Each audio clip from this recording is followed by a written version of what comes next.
Hey everybody, we're getting started, and I'm going to kill my video now. Hello.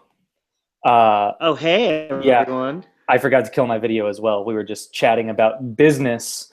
Um, Lot of so exciting things happening at Nats Talk on the Go Enterprises. yes, Nats Talk on the Go Enterprises is moving in the right direction. We're going to have some. So we got some good news at the beginning of the week. I know we've talked a lot about getting T-shirts and possible other cool avenues to support the show going forward, and we will have more information on that in the next couple of weeks. Um, Big news for us next week, though. I guess we should talk Yeah, about this. I We would. haven't. I was actually gonna just about to say, do you want to tease our trip next week? Yeah, so we got invited to go to the Nationals Youth Baseball Academy next Thursday afternoon.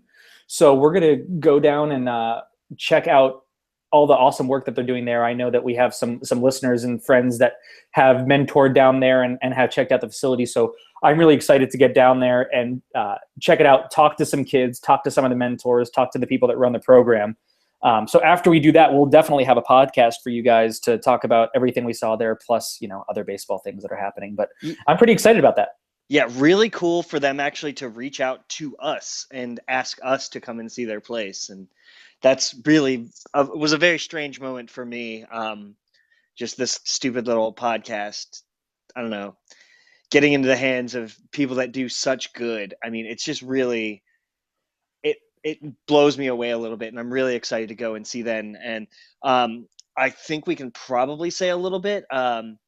We're definitely looking to partner with the Nats Youth Baseball Academy, and you'll hear more about that in the future. But look for a nice little Nats Talk on the Go partnership with them, and we're really excited and honored to be even thought of by them. So Yeah, definitely. It's a very cool thing. We're looking forward to moving forward on that for sure.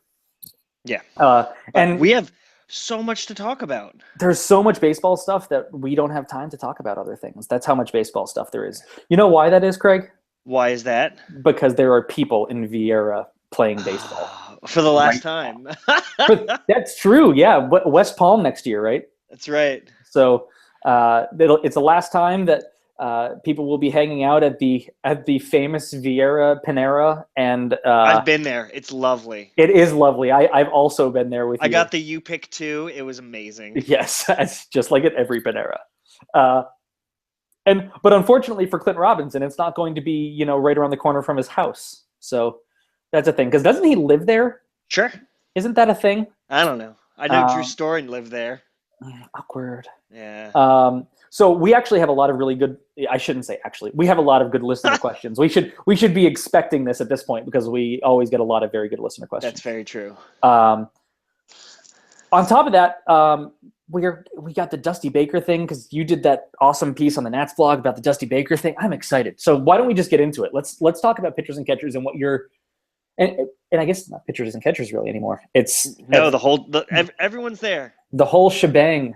The whole team's there. Wilmer Defoe even showed up. Yes, it's got to be real awkward to be the last guy that. Even if it's on the day you were supposed to arrive, Yeah, like everyone else got there early. How much of an ass does he feel like? and he's a young guy. Yeah. And so it's like all the veterans are getting there like days and days ahead of time. Mm-hmm. Yeah, that's got to be unfortunate, but things happen. What do you want to get into first? I don't know. You have the list of the things you sent me.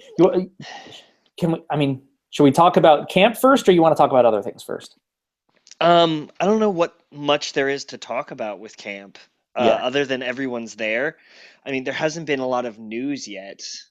There's except for the fact that apparently Dusty Baker doesn't know Bryce Harper's name.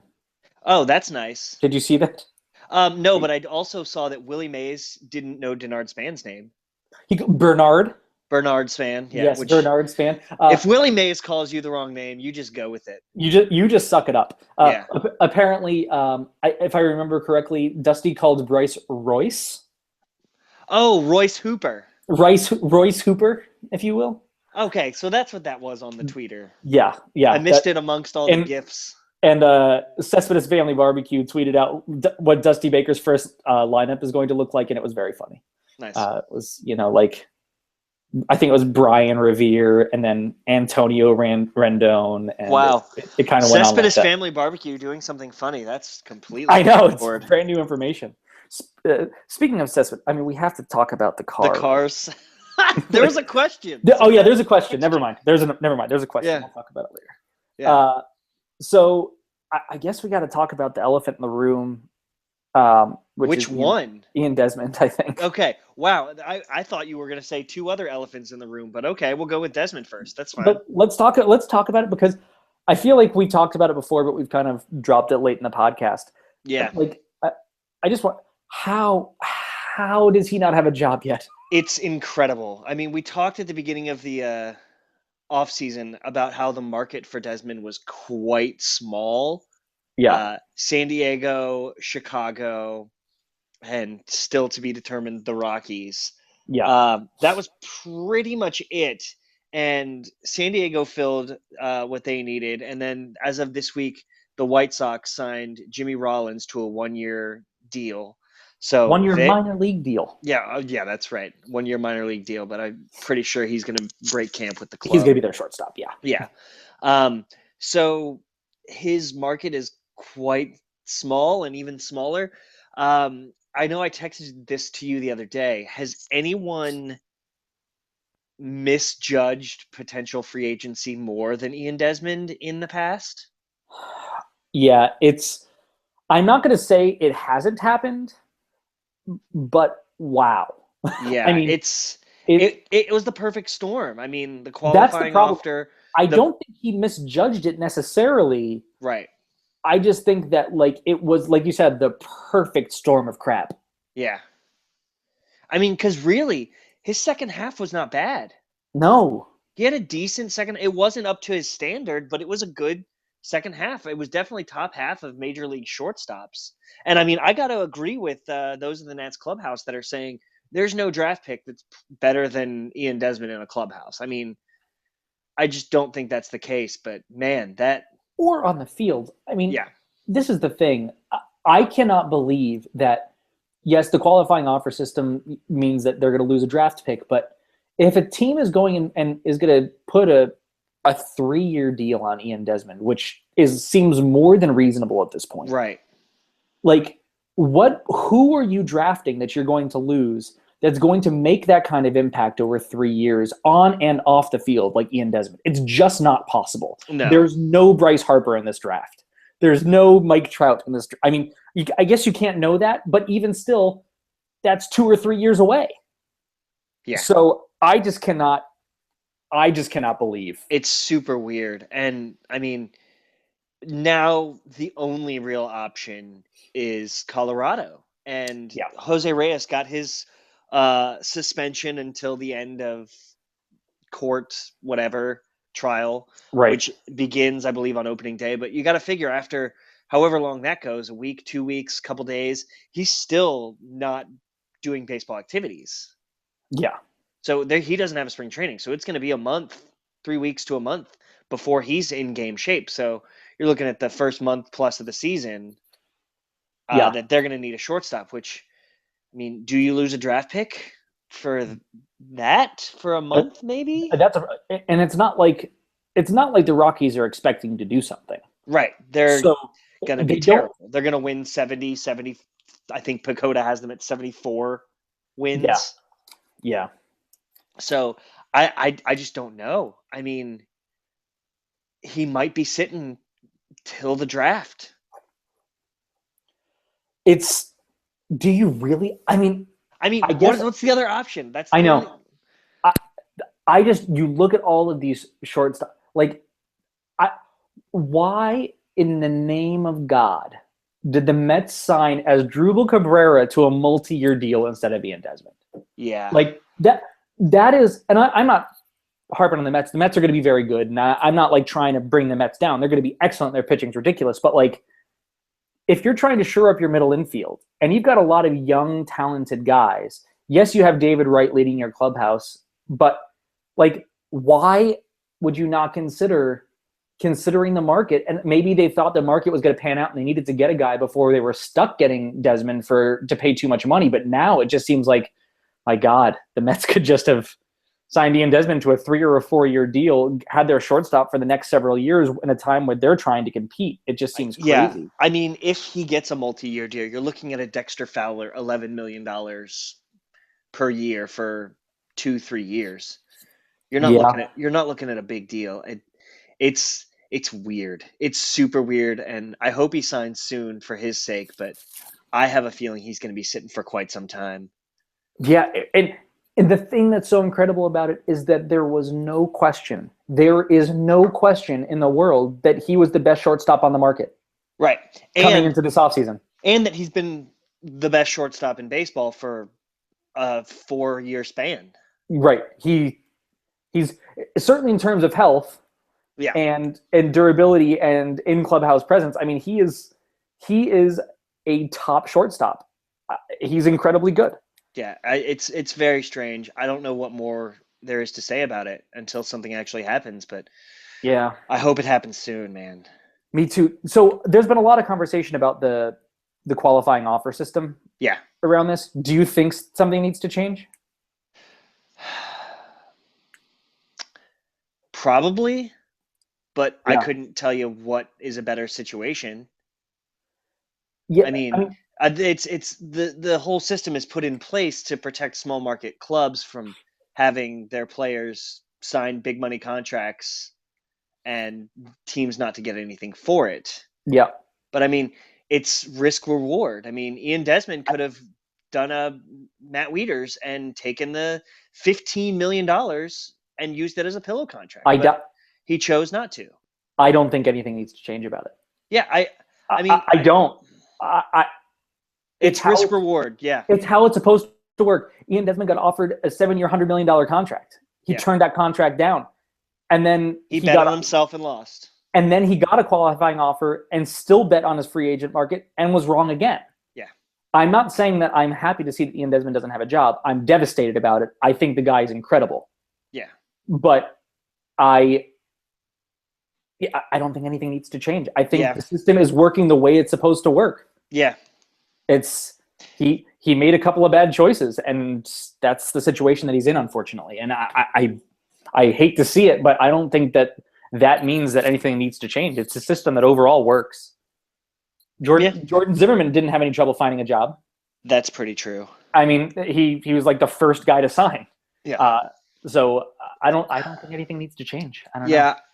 I have little problem with it, honestly. It's Yeah. just it's a gamble, and he gambled and lost, and that happens. Yeah. I mean, I wouldn't be mad if it did change. I'm not saying it shouldn't change. Right. That like I wouldn't have an issue with it. I'm just saying like, yeah. This is it's acting the way it's supposed to. It's doing its job. It's protecting small market clubs. That's the point. Yep. It's the whole point. I mean, you could argue that the Nationals got screwed by it, that they didn't give a qualifying offer to Span, Yeah. and Span went away, and they could have had Span for a pretty cheap deal, and it could have been very valuable, and now he's in San Francisco. So, Yep. I mean, it goes both ways. And Like I said, Ian Desmond could have taken the $15+ million contract, and he didn't. Mhm. And now he's might be sitting out half a year. And whatever deal he signs, his annual average value is going to be lower than $15 million. That's probably accurate. So, So yeah, so when you said elephant in the room, I thought of literally two other things we could have discussed for elephant in the room. I certainly have one. So go ahead and pick one. What's yours? No, I picked the Desi one. You pick one. I'm guessing you're gonna go with Papelbon. That was my thing. Yeah. Okay. Yeah. I'm guessing yours is Papelbon. Yeah. So Papelbon apologized. A, do you care? B, does it change anything? 3, is it time to just put it all behind us and move on? No, yes, no. Or no, yes, yes. Okay. Yeah, sorry. Yes, no? Yes, no. Yes, no. Nice. Nice. Good pull. Yes, thank you. So I'm glad he apologized. He should have apologized. Yes. Maybe I'm glad he apologized. Maybe not he should have, but I'm glad that he did. I think he should have. Yeah. I think like it or not, whether it's right or not, and we could have a whole discussion about whether athletic figures should be role models. Yeah. But that's for another day. Yeah. Whether I agree with that or disagree, they kind of are, and they're in the public's eye, and they're expected to act a certain way, and when they don't, they should apologize. Yeah, they're expected to not assault a person. Yes. And when you assault a person, then, somebody should probably apologize. Yes. So I also entirely believe that this is no longer relevant in the Nationals clubhouse. I will agree with that. I truly believe that. So I'm glad to see that most fans that I follow are now saying, okay, well, whatever, just win. I don't really care anymore. You apologized. I'm over it, and I'm really glad to see that because I think that's the way that it has to be. Because yeah, it sucks, but the Nationals, I was calling for heads and everything else at the time. I was just as pissed as anybody. Yeah. But why were the Nationals going to eat $12 million? Because, like it or not, Jonathan Papelbon's still a pretty good reliever. Yeah. So they truly believed that there wasn't going to be an issue in the clubhouse. I believe there's not going to be an issue in the clubhouse. I think people outside of the clubhouse cared a lot more than the people inside of it. And ultimately, yes, the role model thing is important, but yeah, I think it's definitely time to #love on. Nice. I like it. What about you? I agree.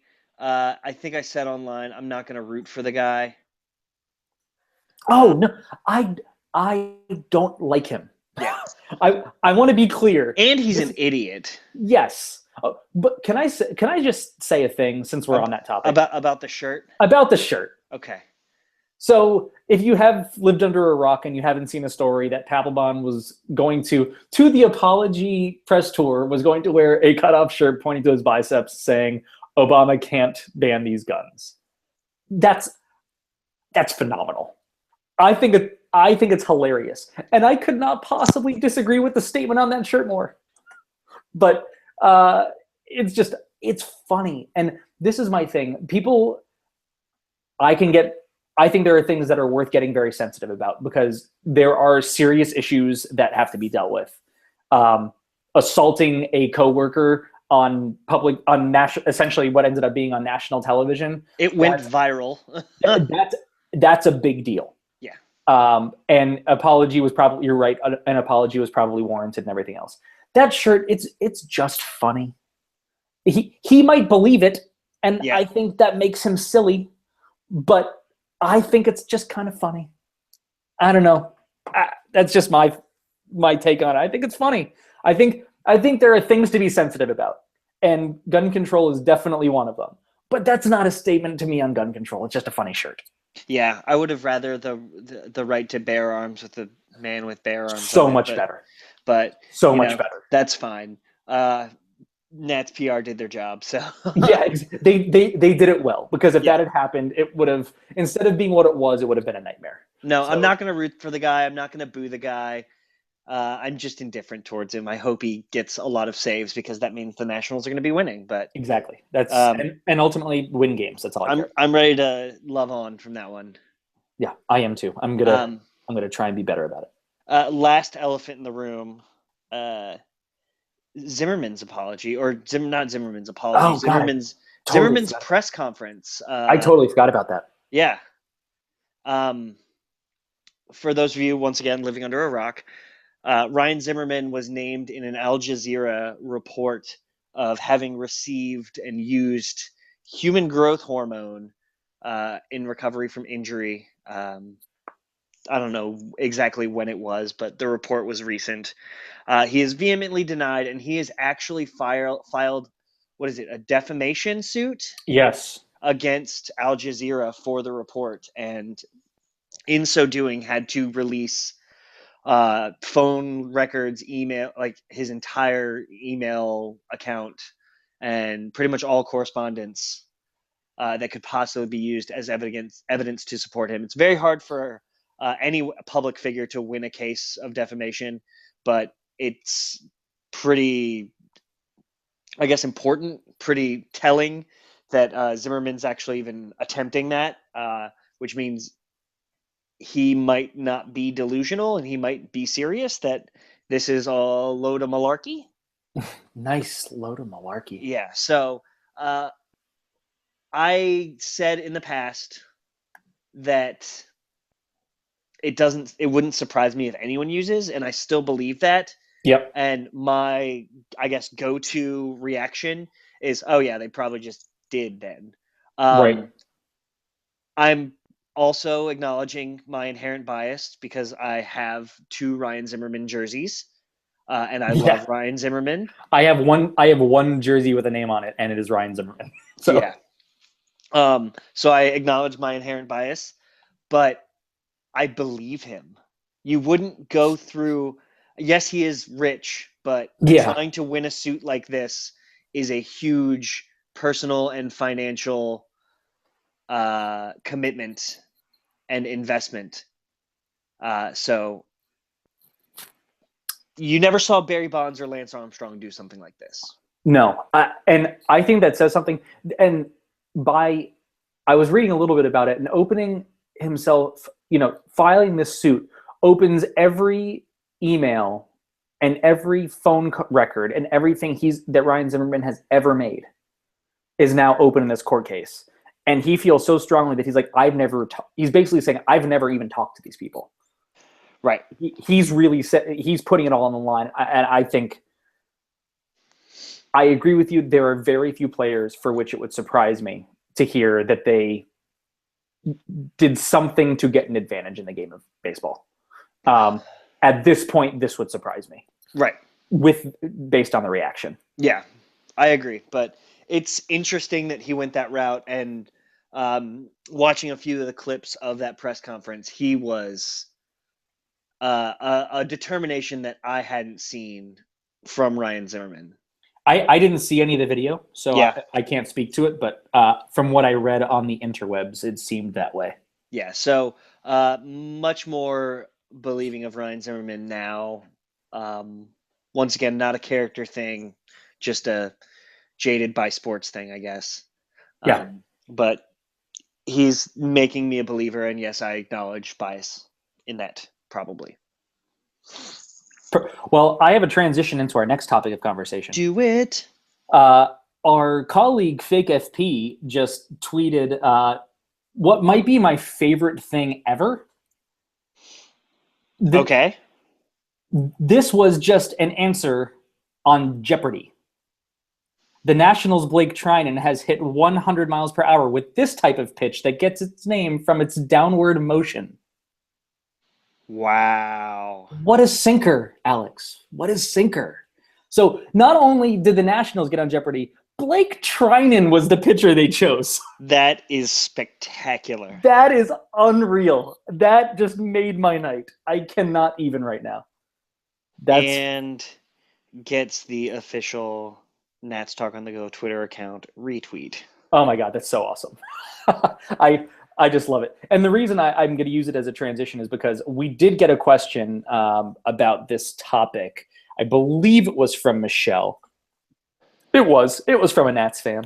How excited are you about the reports that Maddox is taking special interest in Trinan? I didn't see the report. However, if said report is true, that is phenomenal. Because I think we talked about it last year when we thought that Blake Trinan was going to come into the season as the 8th inning guy and stick there. I think he definitely has the potential to do that. All I've seen in reports of Maddox and Trinan together is that he threw a bad changeup. Maddox said one thing to him, and he threw a phenomenal changeup on the next pitch. Yeah. That's the only thing I've seen. Yeah. Which, that's yes, Maddox, very excited, all of that. That's also what a pitching coach is supposed to do. Exactly. And I mean, Blake Trinan is a young pitcher. And exactly. So hey, this isn't working. You should be doing something else. That's not like oh my God, Mike Maddox. But that's what a pitching coach is supposed to do. Yes, that's cool that it worked. But that in itself doesn't get me all over the moon, goo goo gaga. I'm excited because it's happening. Yeah, because there's actual baseball and pitchers throwing off a mound. And I don't know if it was happening when McCaddy was there, or if it was happening and then it wasn't happening as his tenure went on, or what the case was. I don't know. I always seem to think that from what I had always seen, McCaddy was pretty attentive and fixed things. Even in bullpens before games, he would be doing stuff. So I'm not gonna I'm not going to pretend like the caddy wasn't doing it, but yeah, it's pretty cool to see changes with young, promising guys being made, right in front of cameras, essentially. Yeah, I mean, he should take a special interest in Trinan. He's going to be he's probably he's the youngest, most high leverage reliever, it looks like, or even pitcher, probably. Yeah, I mean, maybe Joe Ross, but Felipe Rivera's up there. yeah. So I mean, I would expect him to take an interest in the younger pitchers because they're probably the ones that need a little bit more guidance. Exactly. I mean, but it's a cool thing to see nonetheless. It is. I just can't get over that Jeopardy question. That's amazing. That's so cool. It's amazing. That's so awesome. And it was even spelled right. I know. I mean, it's Jeopardy. That shouldn't be surprising. Yeah. It's awesome. Alex Trebek is Canadian. He's so Canadian. I love it. Yeah. So let's talk about lineup a little bit. Oh, yeah. Let's do it. I don't think there should be a lot of surprise at this point with what the lineup is going to look like. But there were some comments, and I believe it was Mark Zuckerman, not of Facebook, but of Masson. Oh, okay. Of Masson now. Congrats to Mark on getting the B-writer job. Big listener of the pod. Yeah. But he tweeted about how he had a conversation with Dusty Baker. I don't know if it was in the media scrum or if it was personally. I don't remember at this point. It was a few days ago. But he talked about how the way that Dusty had described the number 2 spot, it seemed to fit Anthony Rendon very well. And then the way he had his follow-up tweet, he obviously got some responses from people that said that, yes, it probably also fits the profile of Jason Worth. I don't think at this point in their careers that those two are on the same plane anymore. Yeah. And we can have this conversation because Beard's not listening tonight. Nice. I just don't think that they're on the same level. I think that Jason Worth, was an extremely good baseball player and still has the potential to be a good certainly an above average baseball player. Oh, no question. But when we're talking about Anthony Rendon, we're talking about a guy in his rookie year who finished 5th in the MVP voting. Yeah, top 5 for sure. I mean, he was really, really good. He was the Nationals' best player. Exactly. So I think that the number 2 spot fits Anthony Rendon perfectly. I think Anthony Rendon was born in Major League Baseball to hit second. It's perfect for him. He's not going to hit for a ton of power. He's going to hit between 15 and 20 home runs a year. He's going to have high average. He's going to get on base all the time. Yes. Me and Will Yoder, Nat's blog father, we still have our bet going on for 3 more years, which neither of us have paid up. I was just going to say. Basically, neither of us, and by neither of us, I mean I, haven't paid up because there hasn't been a game yet for him to pay up. Basically, I'm going to buy him a ticket. He'll buy me a ticket. It'll be fine. But it was Anthony Rendon will or won't hit 20 or more home runs in a season. I still don't believe he's a power hitter. I believe he is a doubles hitter. And I think as he matures and, develops and gets to that prime of his career, he's going to realize that he's going to get a lot more love and get a lot more, value out of hitting doubles than trying to crank out 22 home runs a year. Oh, totally. I agree. And I pulled the quote up here so we could have something to go on. Mark said, Dusty was asked what he looks for in a number 2 hitter, quote, bat control and smartest guy in the lineup, close quote. So certainly with bat control, that screams Rendon. Yeah. Smartest guy in the lineup. God, his bat stays in the zone for so long. It's ridiculous. Oh, it's so pretty. And with the smartest guy in the lineup comment, you could make an argument for a few guys on the Nats. In that, I think Worth definitely is on that list. Yeah. I think Ryan Zimmerman is on that list. Mm-hmm. Rendon certainly, and Harper, but Harper's never going to hit second ever again. Yeah, no, you have to put Harper in there because he completely changed his game last year. Yeah, exactly. I'm just saying that he's not even in second, but certainly in the top 2 or 3 for smartest guys in the lineup for sure. Yeah. Um, so yeah, to a long story short, my lineup looks something like Ben Revere first, uh, Anthony Rendon second, Bryce Harper third, Ryan Zimmerman fourth. I'm going just off my head here. I don't have this written Yeah. down anywhere. Ryan Zimmerman fourth, Daniel Murphy fifth. I've got Wilson Ramos sixth. I've got Jason Worth seven. I've got Danny Espinosa eight, and I've got pitcher spot nine. Yeah, I have it almost exactly the same. Psst, I actually do have it exactly the same, but I'm being devil's advocate.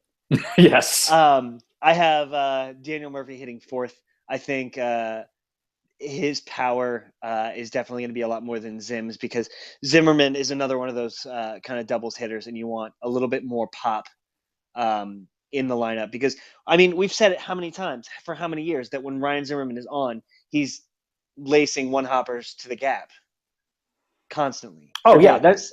So you want a little bit especially more. opposite way. Yeah, you want a little bit more from your four hitter, and I think Daniel Murphy has a little bit more pop than Ryan Zimmerman, and he can run into him a little bit better. Yeah, So. I mean Bryce Harper is your perfect number four hitter. The problem is he's also the best hitter on your team. Right. So you probably put him third. You need more bats out of him. Yeah. So, but if he was hitting fourth, I wouldn't be angry at it. Yeah. That certainly would not be a situation where I was outraged that he was hitting fourth instead of third, and then you had somebody like Zimmerman hitting third, or even Murphy hitting third. I think that would be acceptable, but I think Harper should hit third. He's the best hitter on that team. He's the best hitter in the National League right now. So right. It's just stands to reason that he hits in that spot. Yep. Okay, so I guess nothing else on that. Yeah, works for me. You want to talk? You want to talk odds? Yeah, I just wanted to hit on odds a little bit. I always find I've never been a betting man or anything like that, but I like to look and see where Vegas sportsbooks put odds for their teams, because they're staggeringly accurate most of the time. It's scary. They're pretty good. It's scary how better than Dakota or those for the most part. Yeah, it's scary how good they can be, and they the Las Vegas Superbook has the Nats at 89.5 wins, which second best odds to win the World Series at 10-1. Weren't the Mets also 89.5? Yeah, Mets were at 89.5 as well. Also 10-1 odds to win, along with the Blue Jays and the Cubs. The Cubs, who far and away, by any account, any stretch, had the best offseason of any team in baseball.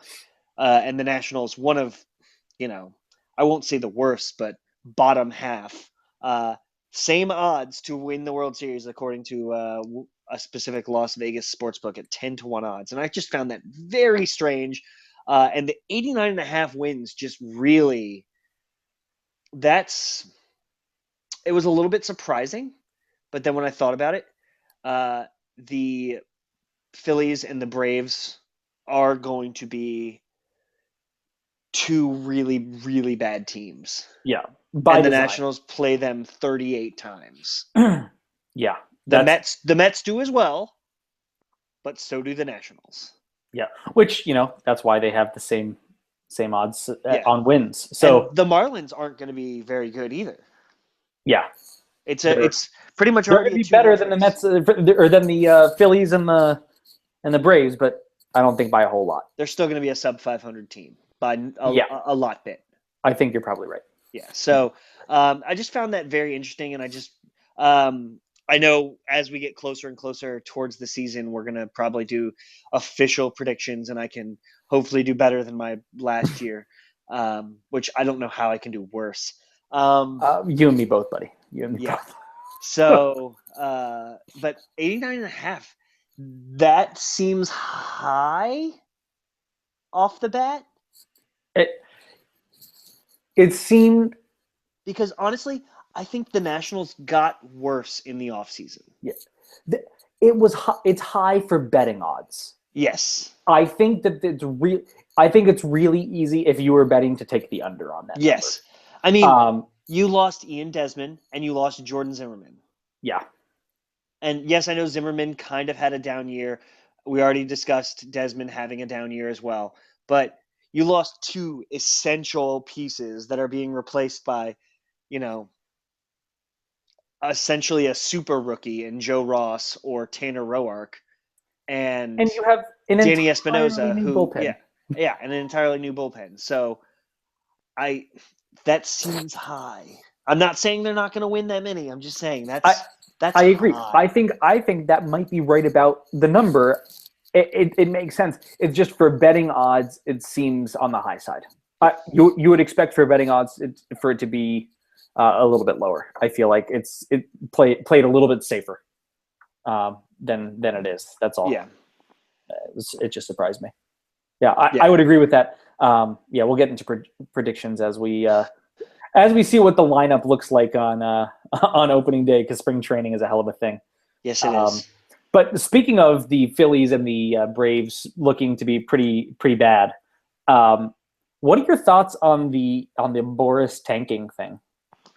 That he encouraged the Nationals to tank. Yep. Yeah. Yeah. I mean, duh.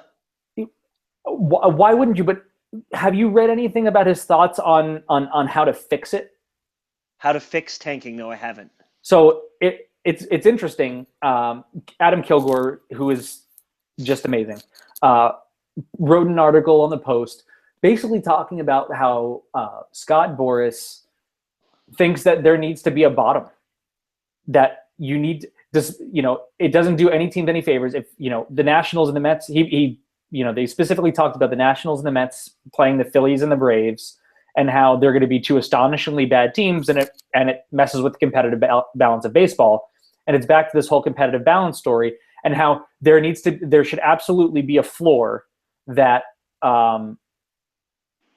that teams have to hit. They have to hit a certain win total, otherwise they cannot have a top 5 draft pick.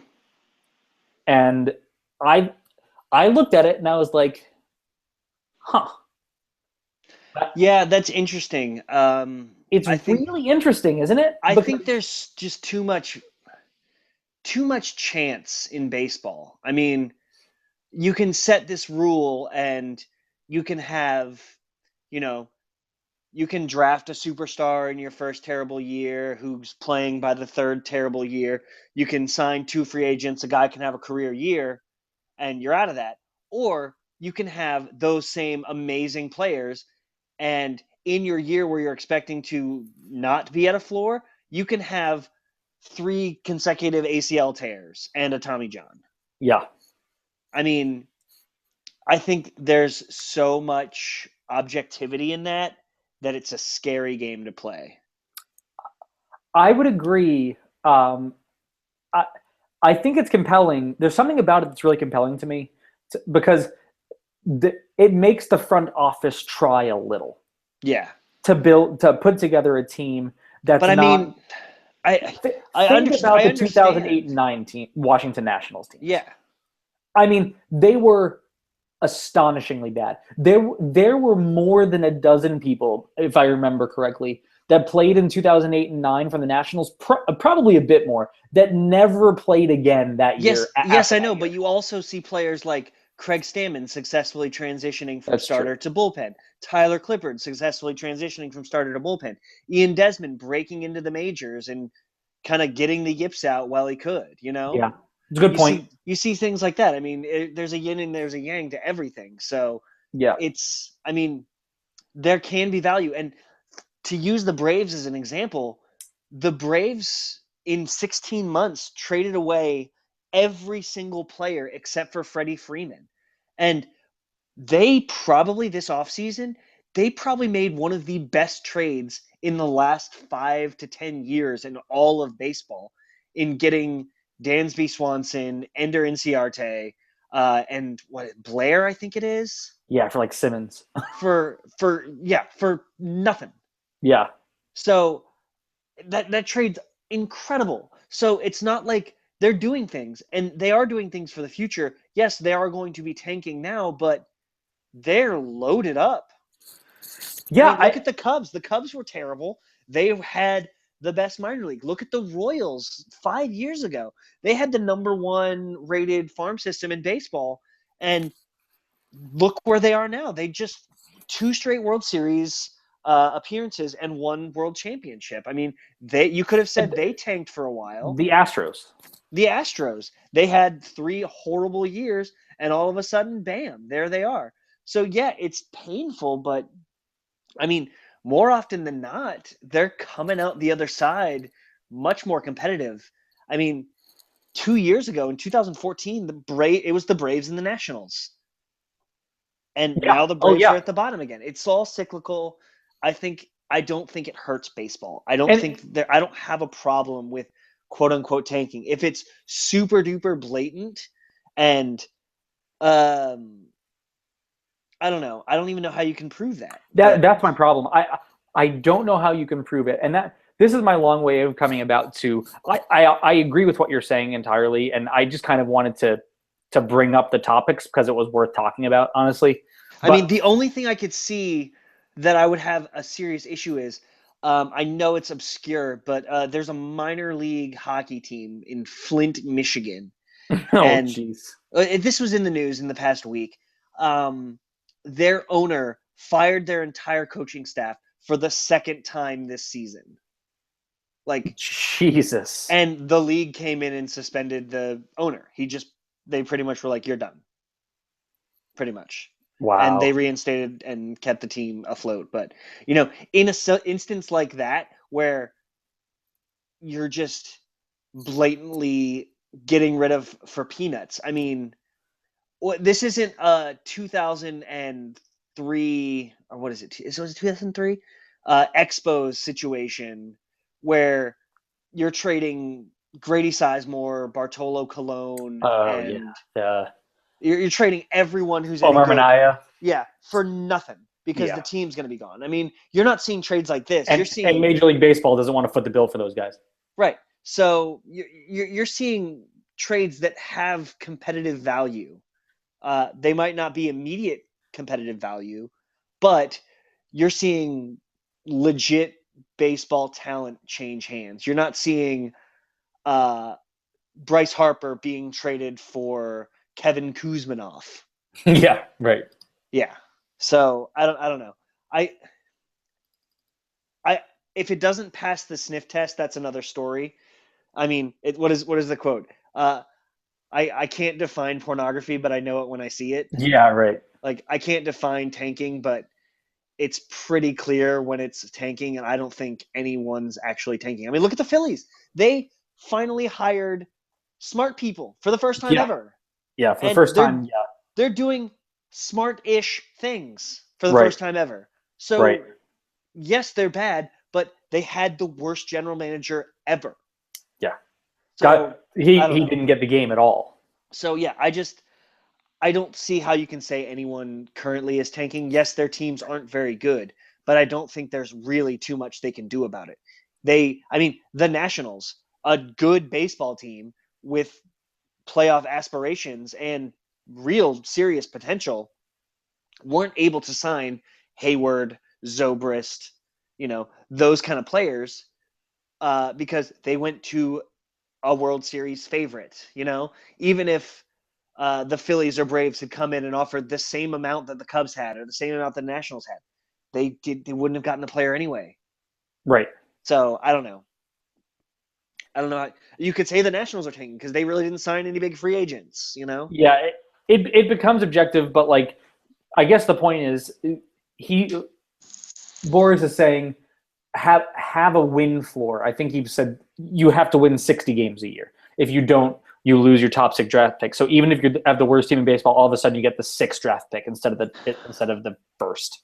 See, this could all be gone if they go with the rotating draft. Oh yeah, that we've talked about before. Yeah, but I don't have a problem with the way that it's set up. I don't know. I as a fan that went through it. Yeah. And went through a team that was just so astonishingly terrible. Right. I don't think it's that bad.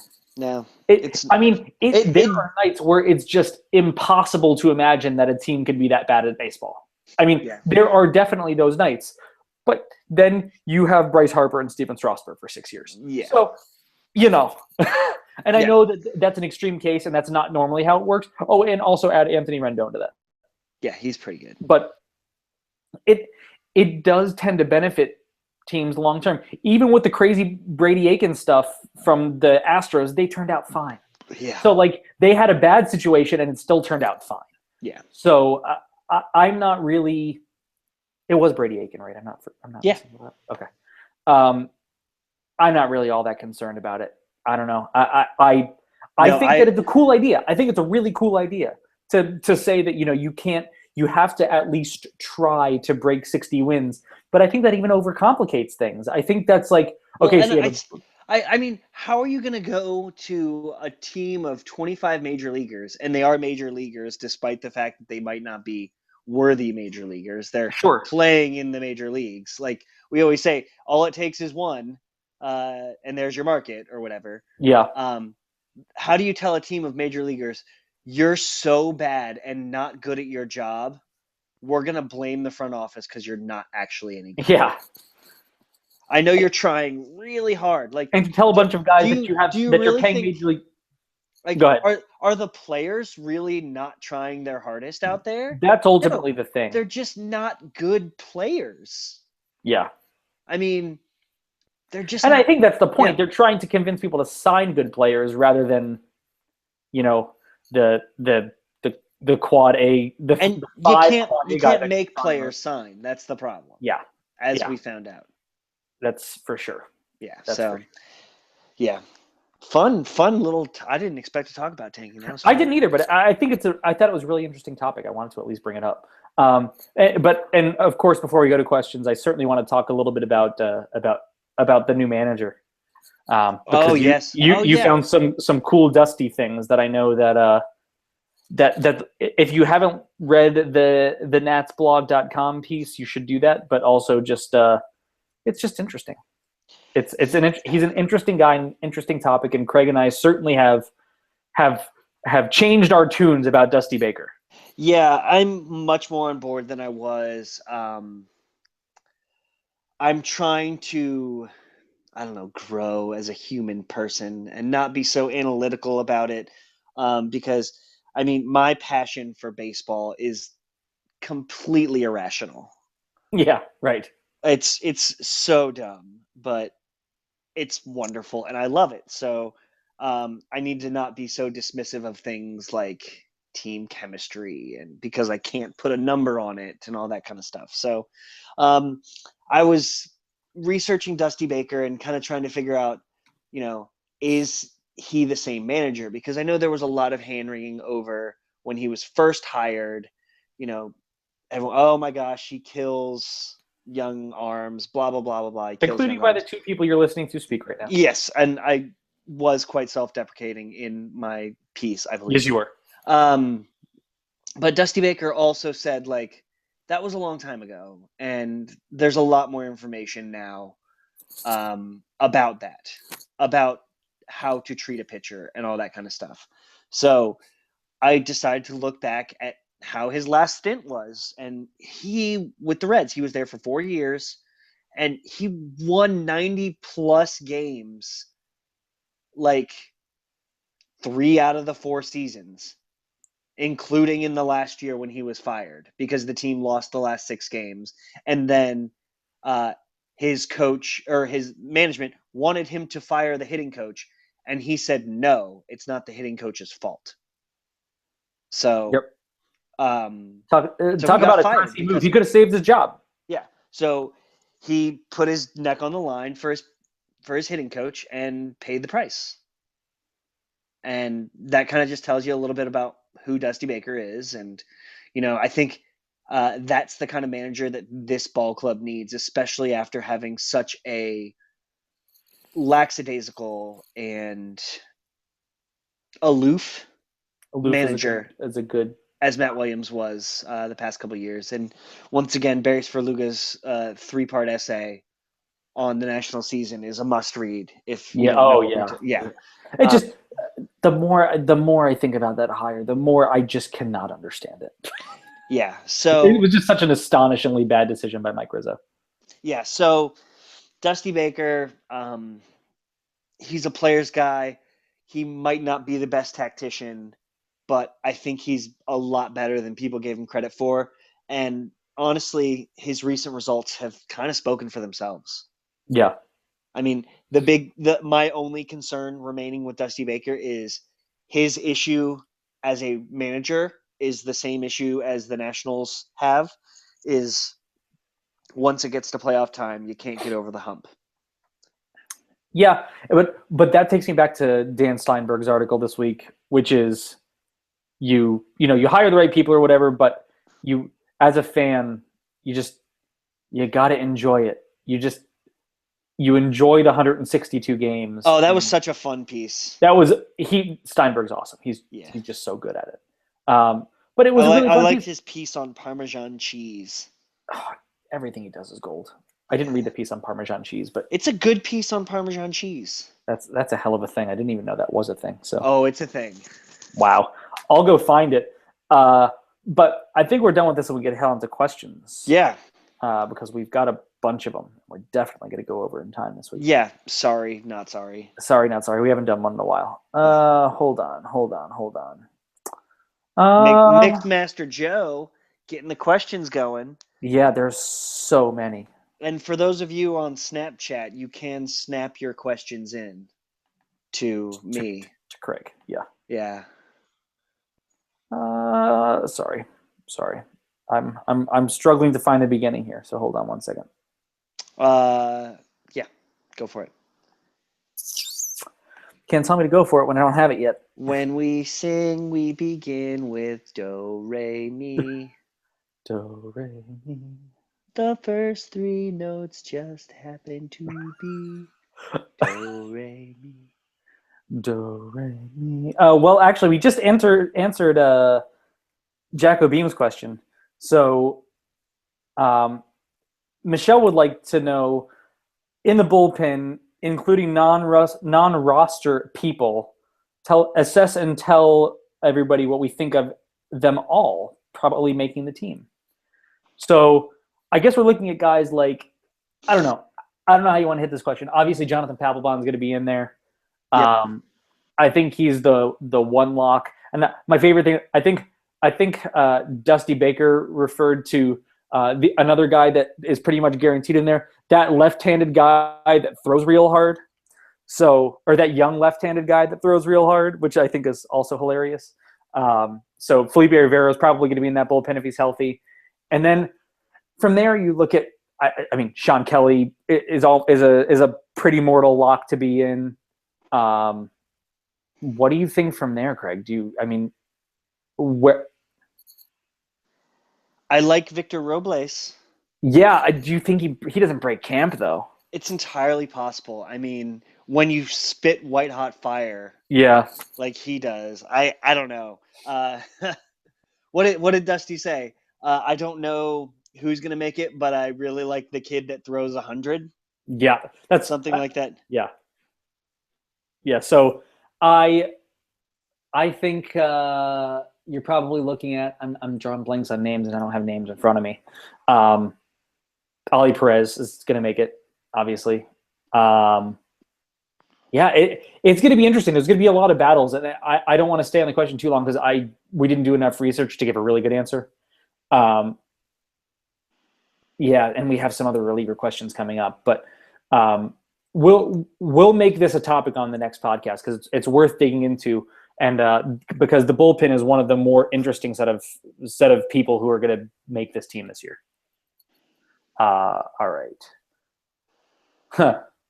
Jen would like to know when will the sledding hill at her house be melted, or will the sledding hill be melted before opening day? It's currently shorter than one Altuve. When?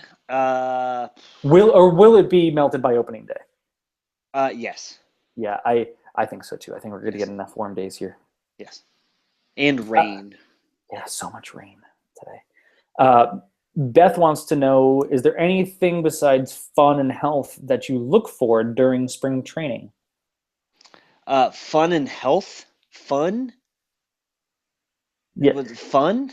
Is Um, is there anything besides that you want to that you like to get out of spring training?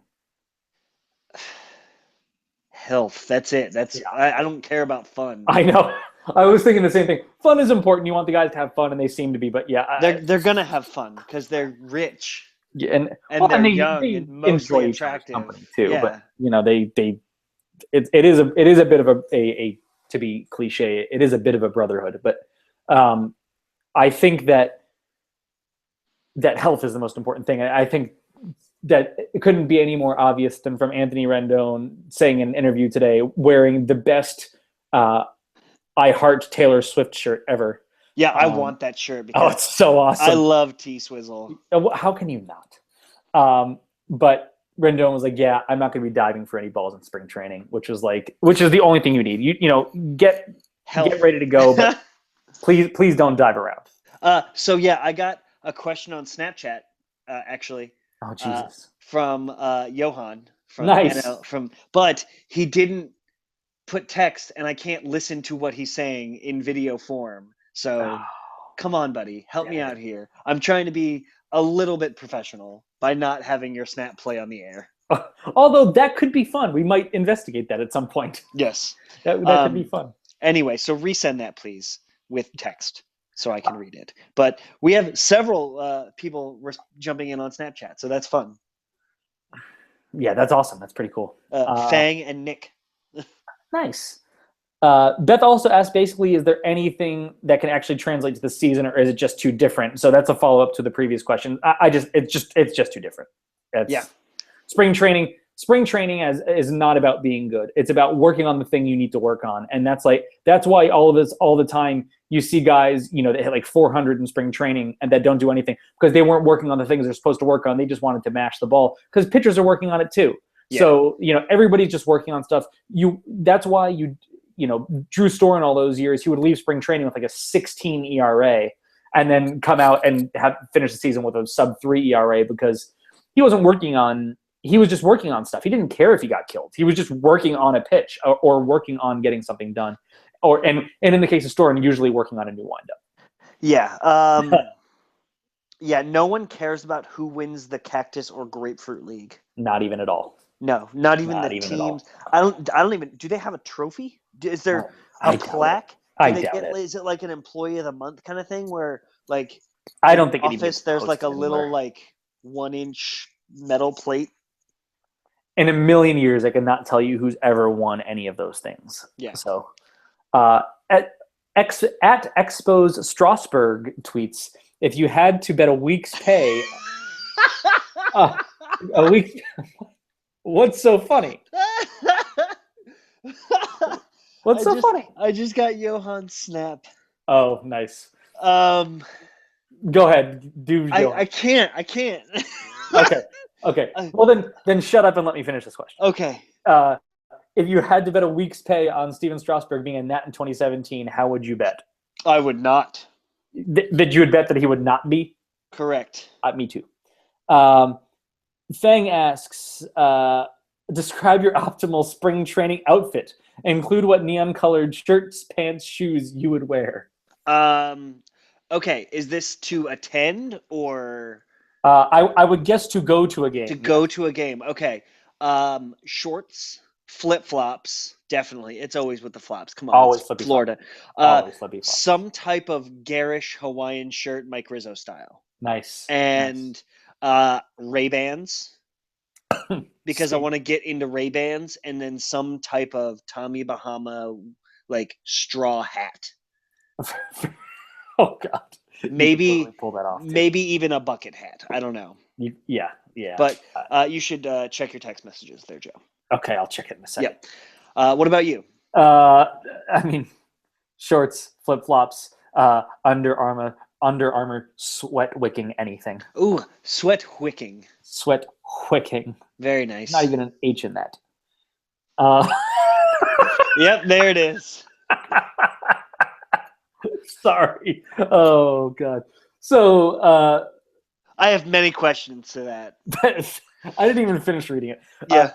Feng also asks, Clint Robinson signed a golf cart. What would be the weirdest thing you'd have signed that isn't a body part / your kid?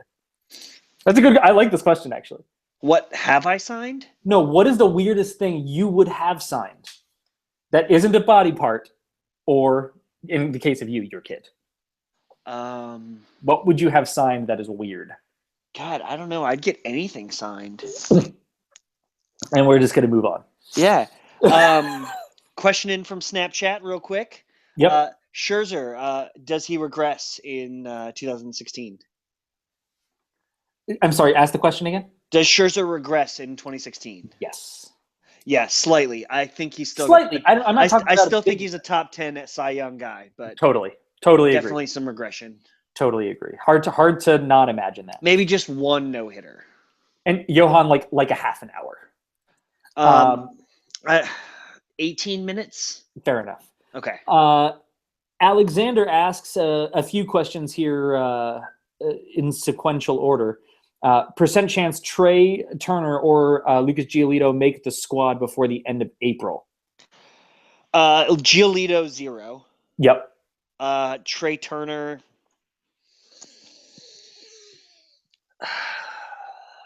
35. Yeah, that's a good number. Yeah. I'm going to say 50. 50 Okay. 50% chance somebody Wow. gets hurt and he comes up. Yeah, that's the only way it happens. Yeah, exactly. It's an injury situation. Predict Mad Max major stats. So I'm guessing I'm going to say major is ERA wins and FIP because I love that stat. So what? Go ahead.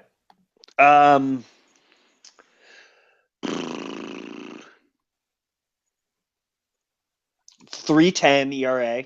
Yep. What else am I doing? ERA wins and FIP. Wins and innings pitched. Why not? Wins 17, innings pitched 208.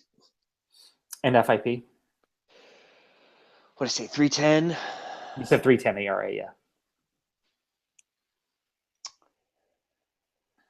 FIP 338. Good guesses.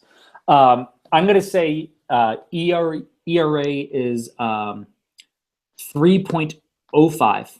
Nice. I'm going to say FIP is going to be 2.9. Wow. Yeah, I'm going big on the FIP. Nice. I'm going to say 15 wins and wow. With all that, only 15. Okay. Yeah, wins, man.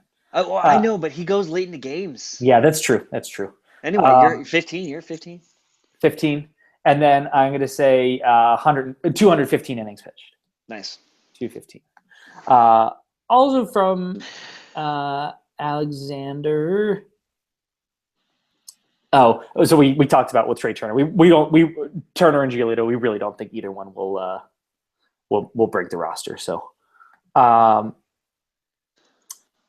Michelle wants to know how excited we are about Maddox, and same for Davey Lopes. We talked about Maddox, so let's talk about Lopes. I would love to see some more action on the bases, and I think Dusty Baker is the type of manager that will encourage that. So yep. I think he'll take the reins off some players, and you could see Ben Revere getting some stolen bases. Bryce Harper too, I think. Bryce Harper should get some good stolen bases. Jason Worth is one of the sneakiest base stealers. Oh yeah, he's good at in the universe. Anthony Rendon could probably steal some bases. Yeah, Danny Espinosa, obviously. So I just think there's going to be a lot more running. And I think that some point in all reality, May or June, when Trey Turner breaks the club due to an injury, you're just going to see a flood of running. Yeah, he's preposterously fast. He's fast. Yeah, we have so many more questions. Yeah, I'm sure we do. Ultimate taco filling and why? Oh my God. Fan. Oh man, ultimate taco filling. Oh man, a blend of 80-20 and chorizo, ground chorizo. Nice. We're going with the, let's go with the Mexican chorizo actually. Oh, okay. So that with obviously some cheese, little crema. Yeah. I like to I'm just gonna go with the meat, Meat, yeah, that's good. and say that that the traditional ground beef, but also carnitas. I Oh my love god, I love a carnitas. carnitas. I love a fish taco. I'm not a fish taco Oh guy. my I know god, you I love a fish adore a taco. fish taco. That's totally true. Um, Let's go get tacos. Okay. oh yeah, let's definitely go get tacos. I'm gonna skip a few questions here because we're really struggling here. Fang also asks team allegiances. Which spring training location do you prefer, Arizona or Florida? Would you like it elsewhere? And I know Craig loved this question. I really enjoyed this question. I have only been to Florida spring training. I would love to go to Arizona spring training specifically because you can get a place in the center of town and you can go to every single team in like 20 minutes. That is the draw for Arizona. That is the It's thing that makes incredible. Arizona so amazing. And the same thing. I've been to Florida. I've not been to Arizona, but just the idea that you can just set up and hit every ballpark that all the teams, like two teams, share each park. I mean, it's great. It's awesome. So I think Arizona is the coolest concept. Having not been, but just the setup is awesome. Yeah, I the would setup like to experience that. makes a lot of sense. I would love to see something like that in Florida. It would be a real destination. Yeah, exactly. Exactly. You could really make it a thing because the way it's spread out is makes it really tough to get good action to happen, unfortunately. Yeah. Um, yeah, because you're stuck playing the same teams over and over again because you're not driving 5 hours to Yep. go play another team. Jude asks, which Nats player will surprise us most this season? First off, hey Jude. I was waiting for it. Okay, Yep. good. Which player will surprise us most this season? Yes. I'm gonna go ahead and say it's gonna be Tanner Roark. Really? Yeah. Going bullish on Tanner, huh? I'm going bullish on Tanner as a rotation member. I think having a defined role is really important to uh, him, and I think it's going to help. I agree. I'm going to go with Steven Strasburg because I think he's just going to be like Cy Young good. Yeah. So I think he's going to blow it out of the water. I think this is going to be his year. I think he's going to make the walk year worth something. Nice. The Dan asks, how much of a difference will Mike Maddox really make this year? We've kind of talked about it. And do we expect more consistency from starting pitchers? I think the Nationals have had really good consistency. I think expecting any more is probably a little bit greedy. I think we've been lucky with what we've seen out of the starting rotation. So Yeah, it's I hard. deny the premise of the question. It's hard to expect more Yeah. than like one of the top 3 rotations over the last like 4 seasons. Yeah. It's been astonishingly good. There have been things that have been disappointing, but when you look at peripheral numbers and everything else, I mean, I don't know what more you could want from a group of guys. Yes, like Edwin Jackson struggled in 2012, and like that 5 spot has not always been like exactly what they wanted with Dan Herron and Jackson and well, I guess Fister kind of last year, but the year before he was excellent. I mean, I think the top 3 or 4 guys in that rotation I would put against any top 3 or 4 guys in any rotation in baseball any day of the week, really. Yeah. So Fang asked, would you rather ride like Cespedes or Instagram like Escobar? You're probably gonna say Cespedes. You know it. I love you're a my car cars. dude. Yes. If I were rich, I'd still be driving around like a Prius or something. Yeah, that's just And no, I drive a Tesla. yeah. Oh God, I would drive a Tesla so hard. But yeah, because we're liberals. I love it so much. But no, I'd probably rather Instagram, just because. Really? Yeah, because I'm ridiculous. Yeah, that And is ridiculous. I like you are attention. ridiculous. I like attention. Yeah, that's not false. I've known you a while. I would count my likes and I would have ridiculous things to say in Spanish. That's true. See. Another question from Snapchat. Which league would you rather watch outside of the US? Which baseball league Yes, baseball league. would I rather watch? Like rather watch Are there But choices, or is there just what league would I want to watch outside of the U.S.? I mean, there's not choices. I mean, there's I would Korean, there's I would want to watch Cuban Japanese, baseball. Cuban baseball. Cuban. Yeah. Yeah, Oh, I like that. I didn't even think about that. yeah. I mean, I was think of I all the was Cuban thinking players we get out honk of that league ball. that nobody gets to watch play baseball. Yeah. Well, that's gonna change soon. Exactly. Thanks, Obama. Yeah, right. Um, no, I was thinking like honk ball, or I think Japan would be a lot of fun because they're super weird over there. Yeah, it's awesome. It's so But much fun. I've watched some Aussie baseball, and that's pretty cool. Yeah, that is cool. But That is yeah, cool. Cuba. I really like that answer. Cuba. Yeah, Cuba's mine. Nice. Where does Roark start the season? Bullpen and rotation from Fenn. Rotation. Yeah, rotation for sure. Yeah, I think we just got to cut this off. Okay. The last question is the last thing that Fang asked, and I don't have a strong opinion on it, but it's a cool question. Are celebrity appearances on teams during spring training, example, Billy Crystal, Garth Brooks, I add Will Ferrell to that. Will Ferrell. Is it good, bad, or not an issue? I think it's good. Yeah, I think it's good too. I think anything that gets people that might not watch baseball watching baseball is a good thing. Yeah. And it's Will Ferrell playing for all of the teams in Arizona is like Coldplay playing the halftime show. You know, it's not for the people that love the NFL and are rooting for the teams in the Super Bowl. Right. It's to get the other people something to watch. Right. It's to get the, national news to do a 30-second hit on baseball spring training. Totally which would agree. never happen. So yeah, totally agree. I don't see how it can be bad. It's not like he's taking a roster spot. I mean, it's just he plays a position for an inning, or he takes an at bat. But I don't see it as a problem. I think it's good. I think it's and it gives the players a little bit of a thrill because I mean, yes, they are celebrities in their own right, but celebrities in different circles. So in different circles. Yep. Yeah, it's still a thing. Yep. Cool question. Yeah, that was a cool question. I like that one. So. Thank you for the multitude of questions again, listeners. We appreciate it. We know we ran long, so apologies or you're welcome, depending on your perspectives on podcasts going too long. Yeah. Anything else before we wrap up?